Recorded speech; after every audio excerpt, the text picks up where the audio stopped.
morning, I'm Bryce Christensen. I'm a doctor of chiropractic and an active release techniques provider. Today I'm here with Jim, who's an avid runner and marathoner.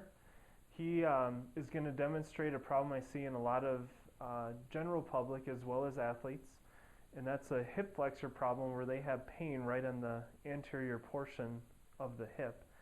The problem I have with a lot of people that go online and try to find different stretches for this problem is that they'll overstretch the quad and the hip flexors and the abdominals in an attempt to try to heal an area. So oftentimes you'll see people torquing this whole area through here, and it creates more of a problem than it helps them. So I'm going to teach him the pelvic scoop, as I call it, and this is a very effective hip flexor stretch to work a real small focal area in the hip. Jim's going to start by coming up from a kneeling position into a lunge position, and we're going to stretch his right side.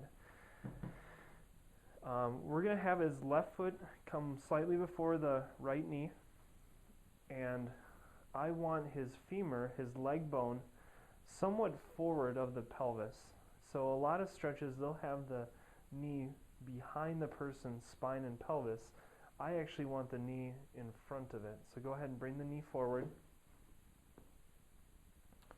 And another problem I see quite often is that people, when they get into this position, they'll bring their knee midline, and I want the knee somewhat further out, lateral.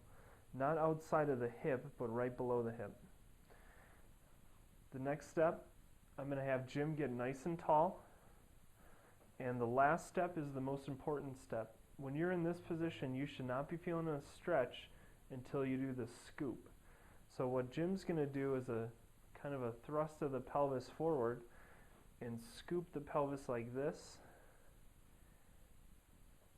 And what that's doing is turning the pelvis like this and stretching the hip flexors like that.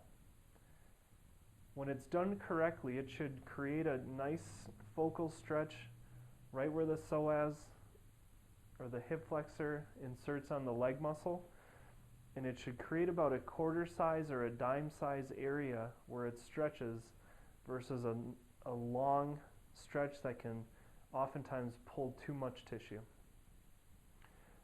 I'm going to do it one last time. Go ahead and relax. Now scoop the pelvis again. And when he does this, I want him to hold for about 5 seconds, 10 seconds top, relax, and do it about 3 to 5 times.